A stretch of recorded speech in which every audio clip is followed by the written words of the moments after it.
top. Oh, my closet's open. Don't look at my undies. Welcome back to another review. I'm so excited to be bringing you reviews on surf trips and surf trip destinations. I just got back from the Maldives and I got a lot of questions. Is it worth it? What's it like? How are the waves? I just got off an 8-day boat trip with Island Hop Maldives. Typically, the trips are usually 10 days. This one was only 8. I'm not 100% sure why, but I was exhausted. We were doing something every second of every day. So 8 days ended up being perfect. The trip was organized by my friend Andy. I met her back in the Mentawais. She reached out to me kind of last minute. A girl had dropped out and she was like, hey, do you want to get in on this boat?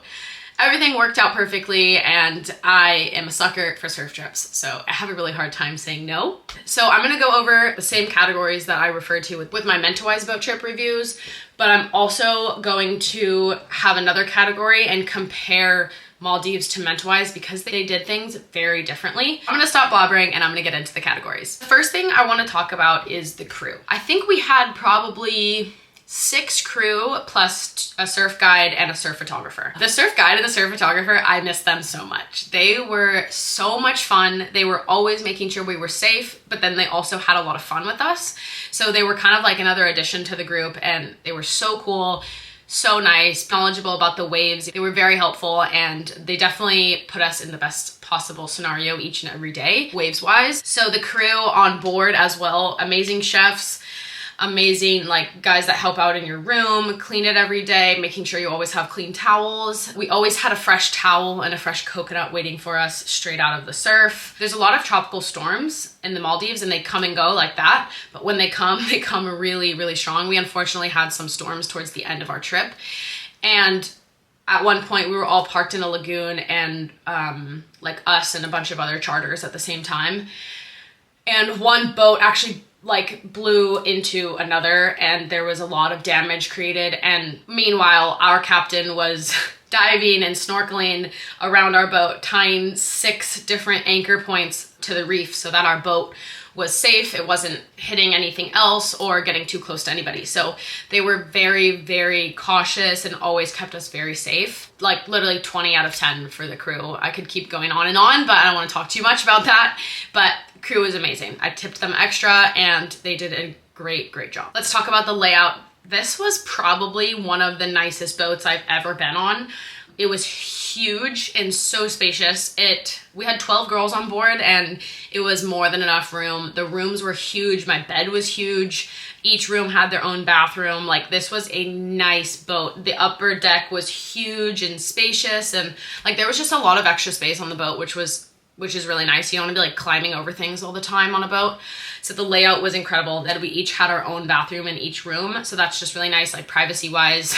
I've had some boats where there's like 1 or 2 bathrooms and I'm like walking in on the crew because they don't lock the door.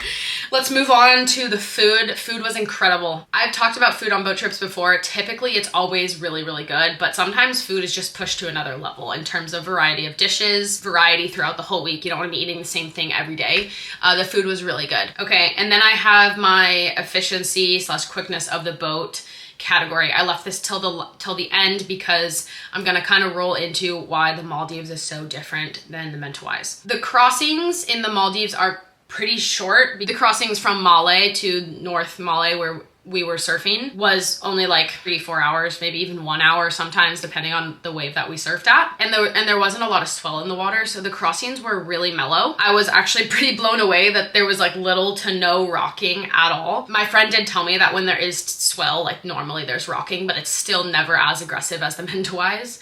Like in the Mentawais, you like straight up have to put your hands against the wall when you're laying in bed so you don't roll out of bed. Sometimes the rocking is that bad. There was little to no rocking in the Maldives. So that was kind of a pleasant surprise. I still had sea legs and still got land sick after, but was nowhere near as aggressive as the rocking in the Mentawais, and you don't have to do that 12-hour crossing from Penang to the Mentawais because Malé is so close to everything.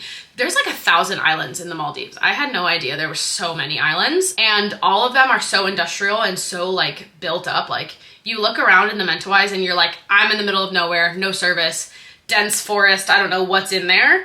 Whereas Maldives, you're like passing an island and there's like skyscrapers on it, and then like a bridge between 2 islands as you're like in the middle of the ocean. So that was definitely kind of weird to adjust to, but it was nice because the boat had full Wi-Fi and I had full service like the entire time throughout the trip. I do really enjoy in the Mentawais like shutting off for a bit and just surfing really good waves and not having connection to the internet. But at this point in time with my work and everything, it was very, very crucial that I had Wi-Fi and it worked really well. So even though all the islands are covered in buildings and it's very like, you don't really feel like you're disconnected, it was pretty helpful to have good Wi-Fi. So if you want to do a boat trip but you need Wi-Fi, then maybe consider going to the Maldives. The boat was, I wouldn't say it was slow, wouldn't say it was fast. Again, not a lot of long crossings. We seemed to get everywhere when we wanted to, and that was pretty easy. The one thing that kind of bothered me, but it wasn't too big of a deal because the crossings weren't very far, was that they do not drive at night in the Maldives. I'm not sure why. Maybe it's a safety precaution, maybe it's because of the reefs, but because of that, you can't always wake up straight to the waves. You have to spend a few hours of the day driving to other waves. We were pretty strategic and pretty smart with what we did in terms of when we moved, where we moved, to not have to spend so much time traveling. There was one time that we started driving out at night, but only at like 4 in the morning or something like that. So it was still early in the morning. So it was a little dark, but I don't know why they just don't like to drive at night. If it's a safety hazard and I just don't know about it, then by all means continue to only drive during the day. But if you're on a surf trip, you do not want to waste hours in the morning going to your surf destination. You want to wake up and get in the water straight away. That's something that's different. In the Mentawais, they're always driving at night. You always wake up straight to the waves. And then the price. We all got a pretty good deal. Again, it was 8 days, so it was a bit cheaper than the typical Maldives boat trip. I think I paid $2,100 US, and that was again the same price as all my trips in the Mentawais, but I'm pretty sure the Maldives is typically more expensive, especially on a boat like this when you do the full 10 days. But this was peak season, so you know, the options are out there, like to do things cheaper. Sometimes it's just about like communicating and organizing the trip with the right person. Like I said, Andy organized this whole trip. She brought together all these amazing girls and she did such an incredible job. I'm gonna put her Instagram in the caption. She really, really killed it. Like this group of girls was amazing. They were so much fun. The dynamic was amazing. Nobody had any drama. It was an absolute blast. So another difference between Mentawais and Maldives is that my trip wasn't a bunch of diehard surfers. They're surfers, but there was a lot of models. There was a lot of people just looking to improve their surfing. And like I said, we didn't really get very good waves. So it wasn't like a surf type of trip, which is how it is in the Mentawais. It's like, it's a surf, like all you care about is surfing type trip, which is why, you know, you're driving at night and your whole goal is to surf over there. Maldives was a little bit more chill. We did surf every day except for one when it was small, but there's so many other things to do. We went diving at a shipwreck. That was one of the most amazing experiences. Like, it really inspired me to get good at free diving, but there's a lot more options of things to do when you're in the Maldives. We also drove over to kind of this area that is known for a lot of nurse sharks, and we went swimming with a bunch of nurse sharks, and that again was one of the most incredible experiences. Again, different from the Mentawais is that you can't just get off the boat and go to any neighboring island. A lot of the islands are private, have resorts, and have people like policing them all the time.